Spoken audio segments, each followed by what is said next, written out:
In the past few days, this discussion paper went viral on Twitter.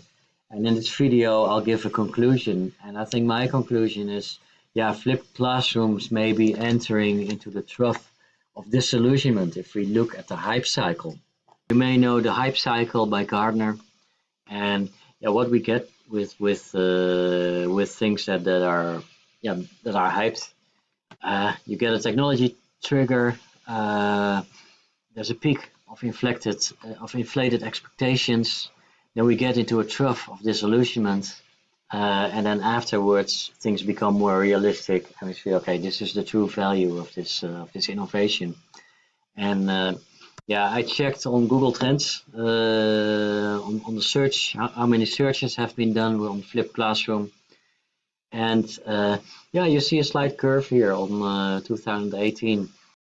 So back to this article, Setren and others. What they found was short-term games in favor of the flipped classroom, small short-term games,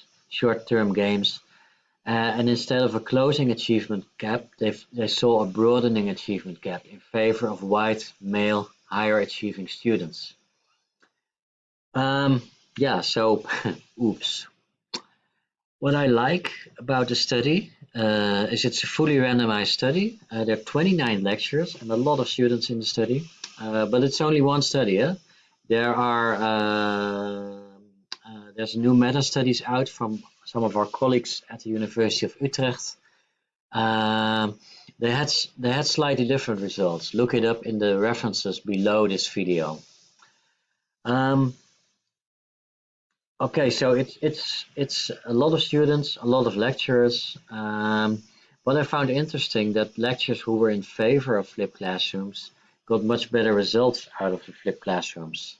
So I think that's a message to lecturers: do what you like, do where you feel good with. If you are enthusiastic about an approach, your students will notice it, and your approach will have much more effect. But caution, yes, they say have caution with flipped classrooms, yes. A number of years ago, with my colleagues from University of Amsterdam, I published a paper about flipped classroom, and we looked at metacognition, and we saw a similar thing, that we found effects for flipped classrooms, but the effects disappeared a few months after the flipped classroom had finished.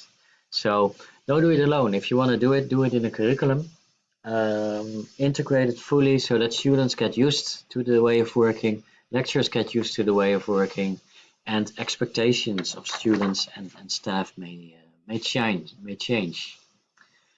But the main thing I missed in this paper was the use of feedback to improve inclusion and to decrease the achievement gap. I think using videos as an introduction for flipped is a bit old school. We have other tools now like Perusal, Train Tool, and what they do is to help lecturers to give feedback to students. What you can do when you give feedback is you can pick out the students whom you won't hear in class or who won't speak up so soon in class, and you can compliment them on their good responses. And the software helps you to give this feedback. So in the Netherlands, we talk about the verlegen Drent. You don't hear them in class, but they do good work. You can compliment them, and there you can raise their level even more. So what I miss, and I think the tools are helping us now with models for implementing a flipped classroom. So I think this research is a little bit outdated by reality already. But again, very interesting work. Please check out my references below this video to get some more, to check out our work and get some more info on the flipped classroom.